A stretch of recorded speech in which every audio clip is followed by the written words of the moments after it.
당장 시작하는 건 아니고요. 그 앉으시면은 할 거고요. 일단 그냥 간단히 말씀드리면은 저희가 그 셰프 협회에서 나왔지만 뭐 이렇게 뭐 돈 받고 오는 것도 아니고 자원봉사로 각자 회사 생활하면서 취미생활로 이런 걸로 나온 거여서 사실은 그러니까 저희가 셰프에 지금 뭘 질문하면 정답은 셰프 이런 거 아니거든요. 전혀 그런 게 아니라 전혀 다른 걸 질문해도 되고 셰프가 아닌 것 같으라고 그런 말을 할 수 있는 거기 때문에 질문하실 때도 그냥 금융에 대해서 아니면 커리어에 대해서 꼭 셰프에 이 질문 셰프 아닌데 말해도 되나? 무시당하면 어떡할까? 이런 게 아니겠다. 사실은 그냥 좀 그런 의미에서 온 게 아니라 저희도 그냥 어렸을 때 많은 걸 누군가의 얻고 도움을 받았기 때문에 그런 걸 다시 또 이렇게 하는 거에서 또 의미도 있고 즐거움도 있어서 온 거여서 어떤 질문에 있어서 사실은 나중에 면접을 보던 중요한 걸 할 때 오늘 사실은 연락 부끄러운 질문해서라도 뭔가를 얻게 되면은 중요할 때 그 부끄러운 짓 안 할 수 있잖아요. 오늘 거 잊으면 되잖아요. 모르는 사람인 거죠. 그러니까 오늘은 제가 물어보고 싶으신 것을 다 물어보시고요. 일단은 근데 뭐 물어볼지 모르니까 저희 사전 질문 받은 게 있어서 사전 질문 위주로 먼저 할 건데 사실 사전 질문이 꼭 중요한 건 아니고 실제 현재 지금 본인들이 궁금한 게 있으면 손 들고 질문하는 게 더 중요할 것 같아요. 그래서 이제 손 드세요 하면 처음 안 되니까 사전 질문하면서 매번 궁금한 거 있으면 손 들고 말씀하셔서 할 테니까 그때 손을 빡 들면은 그때 또 질문해 주시면 될 것 같고요. 일단은 이제 앉아서 할게요. 저 지금 질문을 하려면 또 저희가 어떤 사람인지 알아야 돼서 간단하게 그냥 커리어 같은 거 제가 먼저 할 테니까 어떤 커리어인지 설명해 주시고 사전 질문 첫 번째 질문은 사실은 CFA 공부를 어떻게 하셨나요 해요. 그거는 이제 각자 자기소개한 다음에 이제 내용도 할 수 있다고 답변을 사전 질문에서 CFA 어떤 수험 생활 했는지에 대한 거를 또 얘기하고 그 다음 진행하도록 하겠습니다. 네. 일단 저는 지금 이거 각자에 대해 말씀을 드려야 이제 이 사람한테 어떤 질문을 할지 이런 걸 알 수 있을 것 같아서 그냥 미리 말씀드리는 거고요. 저 같은 경우는 원래 연대 도시공학과 공대 출신이고 금융이나 경영은 하나도 한 적은 없었고요. 그래서 건설사에서 PF 하다가 그냥 어느 날 갑자기 펀드 매니저의 화려한 드라마의 모습을 보면서 그냥 하고 싶었어요. 그냥 할 수 있겠지 하고서 무작정 자산형사에 그냥 연락해서 뽑지도 않는데 인사팀에 이력서 보내고 전화해서 저 들어가고 싶다고 연락도 해보고 했는데 당연히 안 됐죠.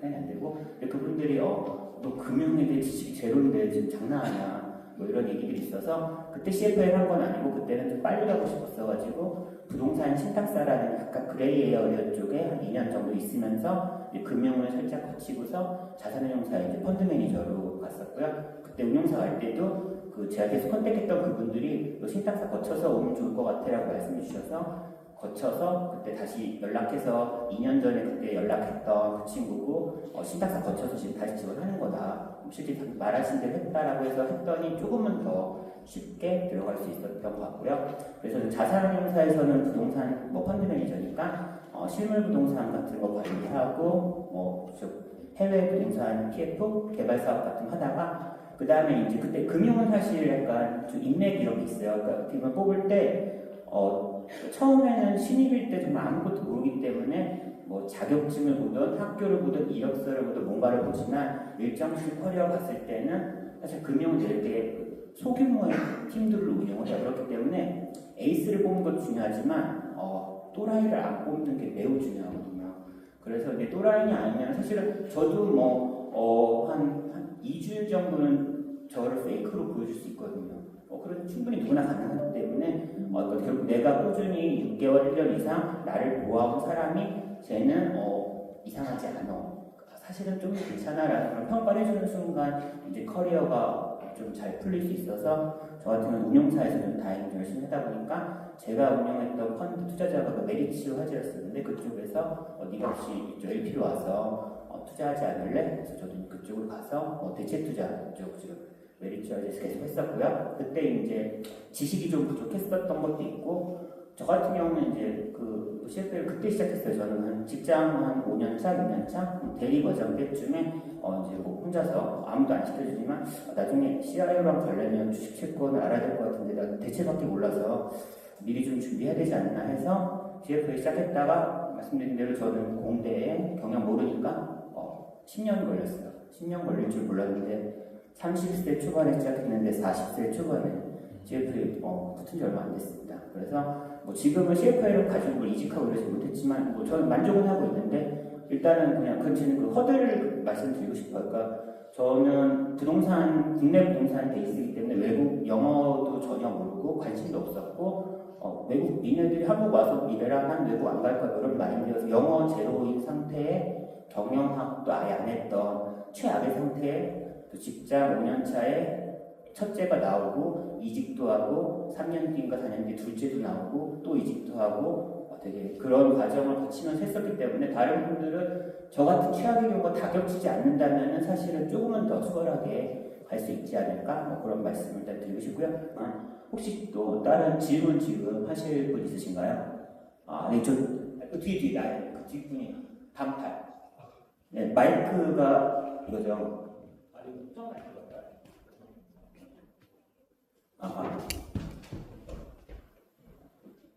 전달 감사합니다. 네, 안녕하세요. 한 가지 궁금한 게 있어서 금융회사에서 직원을 채용할 때 학력의 최소한의 기준 요건 같은 게 있는지가 궁금합니다.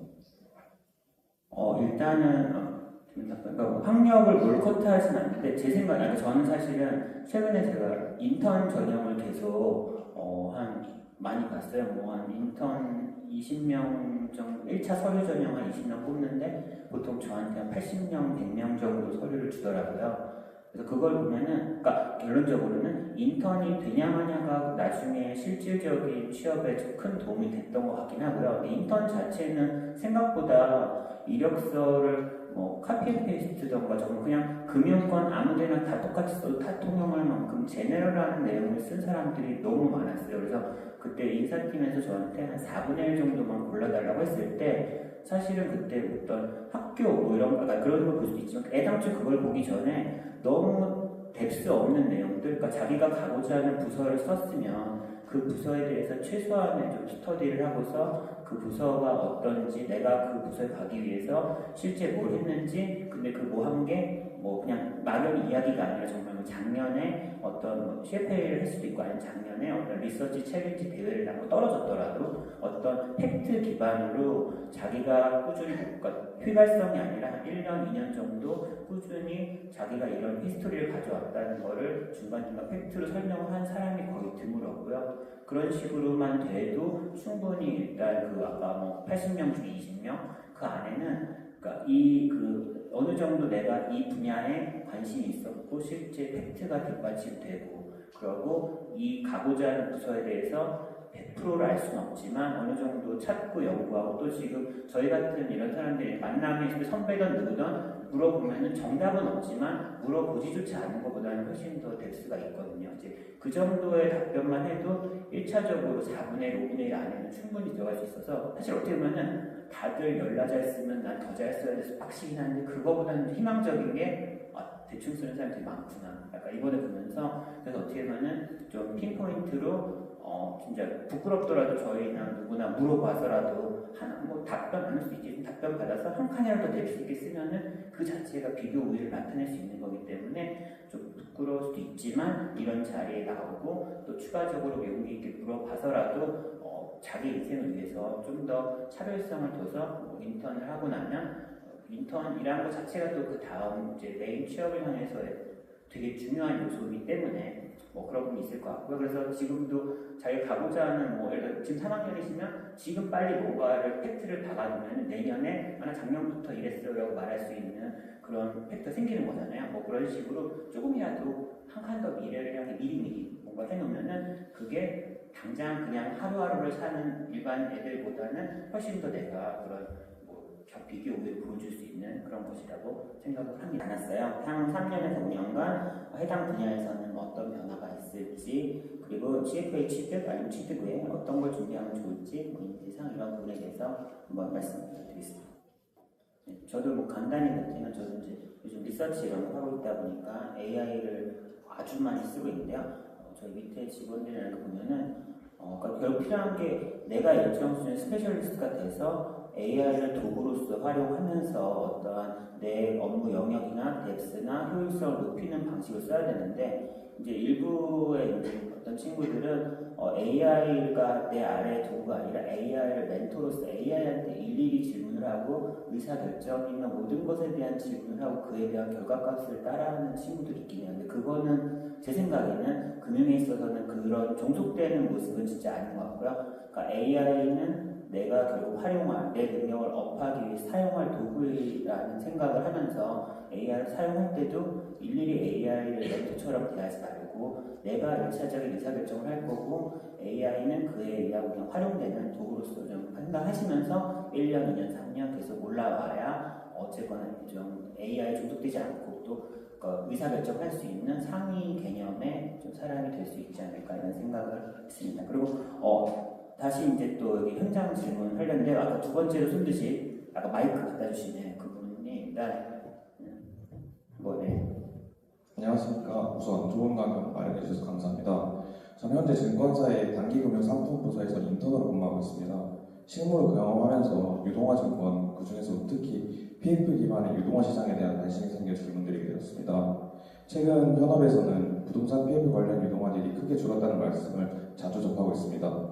실제로 ABSTP나 ABCP 중심의 PF 구조화 발행이 위축된 상황에서 CF의 자격을 보유하신 연사님들께서는 현재 PF 혹은 PF 기반의 유동화 시장을 어떻게 진단하고 계신지 궁금하고요. 또한 최근 금리 인하 기대와 경기 반등의 경계 속에서 이 시장의 회복 가능성을 어떻게 보고 계시는지, 또 딜 구조나 기초 자산의 요건, 기관 간 협상 방식 등 실무적으로 체감되는 변화가 있는지 궁금합니다. 그리고 마지막으로 현재 CFA 자격증도 관련하여 알아보고 있는데 이와 관련해 지금 시점에서 갖추어야 할 핵심적인 시각이나 역량, 그리고 CFA 공부가 특히 어떤 부분에서 실무적으로 도움이 될지 조언해 주시면 감사하겠습니다. 네, 매우 포괄적인 문화발전 질문을 주셔서 지금 정리할 수 있는지 약간 자신감이 좀 떨어지긴 하는데요. 노력해 보겠습니다. 일단은 PF면 제가 간단히 말씀. 저는 이제 PF 했었으니까. 근데 PF 자체는 지금 트렌드, 그러니까 그동안 우상향했던 시장이었는데 결국은 PF라는 게 지금 금융비용 증가, 금리 상승에 따른 비용 증가랑 인플레이션에 의한 공사비 증가, 코스트 부분 늘어나는 이슈들이 계속 터지고 있는데 분양가 같은 경우가 지금 서울 이내가 아닌 나머지 지역에 대해서는 분양가가 다시 레베뉴 부분은 올라가지 않으면서 코스트가 올라간 이슈들만 계속 터지고 있다 보니까 당연히 그 사이에 있는 마진이 마이너스까지 가다 보니 정상적으로 진행될 수가 없죠. 그래서 지금 또 프로젝트들이 몇 년 전부터 진행됐던 것들이 이런 상황들이 터졌으니까 도중에 깨지거나 지연시키거나 약간 뭉개거나 이런 것들이 있어서 그런 녀석들이 원활히 소화가 되고 나서야 다시 정상적인 시장이 시작되지 않을까 싶고요. 아직까지는 그런 시장이 그렇게 정리됐다는 거 전혀 아니고 그냥 매일 변수들이 고금리, 인플레이션 아직 살아있으니까요. 그러면 걔네들이 좀 내려가던가 아니면 그러니까 분양가, 물론 주택만 한정이 아니니까 지식산업센터든 등등등 여러 자산들의 분양가가 다시 한번 올라가던가 하지 않으면은 한동안은 좀 어두운 시기가 되지 않을까 싶고요. 금리는 말씀드린 대로 결국은 금리는 그런 식으로 금융 비용으로 기본적으로 연동이 되기 때문에 게다가 지금처럼 인플레이션까지 유발하는 금리라고 하면은 공사비 같은 물가까지 더블로 벗게 돼서 일단 PF 입장에서 되게 불리한 거라고 생각을 하고요. 이게 지금 PF와 연동돼서 물어본 질문이 아닌 것 같긴 한데 CFA를 말씀하신다면 솔직히 말하면 부동산 개발에서 CFA는 안 하셔도 될 것 같고요. 그러니까 저 같은 경우도 대체 투자, 그러니까 약간 프로젝트성 투자들에서는 CFA가 약간 코퍼레이트 파이낸스 개념이 많아요. 그러니까 어떻게 보면 코퍼레이트는 영속기업, 계속 어떤 인간처럼 법인, 살아있는 인간같이 영속적으로 살아가는 기업에 대한 어떤 투자권인데요. 보통 그거와 반대편에 있는 프로젝트 파이낸스는 어떠한 집을 짓던 어떤 그 개발을 해서 짓고 팔고 땡 하는 그런 단일 프로젝트에 의한 거랑 전혀 다른 거고요. 단일 프로젝트에 대한 부분에 있어서는 코퍼레이트 파이낸스가 사실은 필요하지 않아서 그 분야에서의 전문가가 될 때는 CFA보다는 해당 분야의 전문성을 더 기르는 게 중요할 것 같고 영역 확장을 위해서는 CFA도 괜찮을 수 있다고 생각합니다. 이제 방금 제가 아까 손 쳤던 마이크 갖고 계시죠? 네, 그럼 질문. 그 이제부터는 가급적 사전 질문보다 이제 손 많이 쓰셨으니까 현장 질문 위주로 좀 진행할게요. 네. 안녕하세요. 저는 RA 직무 관련해서 질문 드리고 싶습니다. RA 직무에 관심이 많아서 최근 현직에 계신 분들도 찾아뵙고 또 정보를 찾아봤는데요. 다들 공통적으로 하시는 말씀이 RA는 사양산업이고 전망이 좋지 않다. RA를 하면 배우는 게 많고 이직의 기회가 많아지기 때문에 이걸 발판으로 생각해야지 그냥 목표로 생각을 하는 것은 조금 추천하지 않는다라고 말씀들을 많이 하시더라고요. 여기에 대해서 어떻게 생각하시는지, 또 그럼에도 불구하고 RA 직무를 계속해서 제가 희망한다면 지금 제가 20대 초반인데 어떤 역량을 쌓아놓는 것이 향후 경쟁력이 될 수 있을지 질문드리고 싶습니다. 일단은 전 사실 대체 투자 애널리스트여서 좀 전통적 투자 애널리스트는 조금 다를 수 있는데 저 같이 애널리스트 계셨던 분들 같이 행사를 많이 갔어서 그것도 좀 리마인드를 생각해 보면은 그분도 말씀하시는 게 기본적으로 그 주니어들이 이제 배워야 될 기본 역량들이 어떻게 보면 뭐 문서 작업이든 무엇을 찾는 과정, 사실 야근하면서라도 어떤 결과물을 향해 데드라인을 정해두고서 좀 과한 데드라인일 수 있겠지만 그 끝까지 가서 마침표를 시간 내에 찍는 그런 능력과 거기서 잔잔한 실수를 하지 않는 그런 능력들이 기본적으로 웬만한 곳에서 다 통용될 수 있는 능력이긴 해요. 그래서 저 같은 경우도 저는 이제 완전 애널리스트 리서치 센터에 있는 게 아니라 좀 별도 약간 내부 의사결정은 또 다른 데 있긴 한데 애널리스트를 키워왔던 친구들은 데리고 올만하다고 생각을 해요. 어차피 결국은 스페셜리스트한 지식은 와서 가르쳐야 되는 거고 그거 외에 그 지식을 표현하기 위한 기본적인 그런 트레이닝 부분이 애널리스트 쪽에서 배울 수 있는 부분들이 많기 때문에 그런 부분에 있어서 그러니까 사실은 그러니까 저희가 고등학교 때 대학교 갈 때 나의 인생을 확실하게 정해서 대학교 무슨 과를 가기가 쉽지 않잖아요. 그런 것처럼 경영학과 4학년이던 졸업 시점에 명확하게 아직 정하지 못했지만 어느 정도의 방향성이 있었을 때 애널리스트로 가는 것 자체는 괜찮은 것 같아요. 그쪽 가서 해보고 괜찮으면 계속 갈 수도 있고 그 부분이 거기서 제가 이제 너무 오래 못 있겠지만 1년, 2년, 3년 있었을 때 내가 쌓은 2년, 3년을 다른 곳에서도 2년, 3년을 다 인정을 해주거든요. 근데 내가 너무 스페시픽한 곳에 3년을 있었으면 어딘가로 갈 때는 그 사람들이 3년으로 봐주지 않을 거예요, 분명히. 그거는 1년, 2년으로밖에 안 봐줄 거나 빵년으로 봐주면 사실은 다시 제 커리어는 깨져버리는 거기 때문에 어떻게 보면 최종 의사결정이 아직 명확하지 않은데 살짝 좀 의사결정을 지연해야 될 수도 있을 때 애널리스트라는 것을 통해서 일단 어느 정도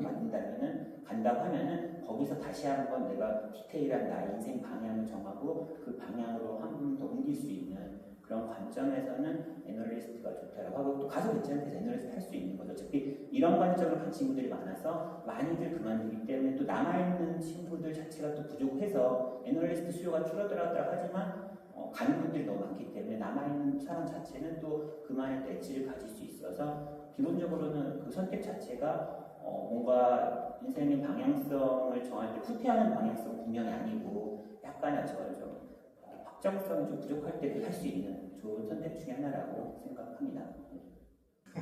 아까 기분이 좋네요.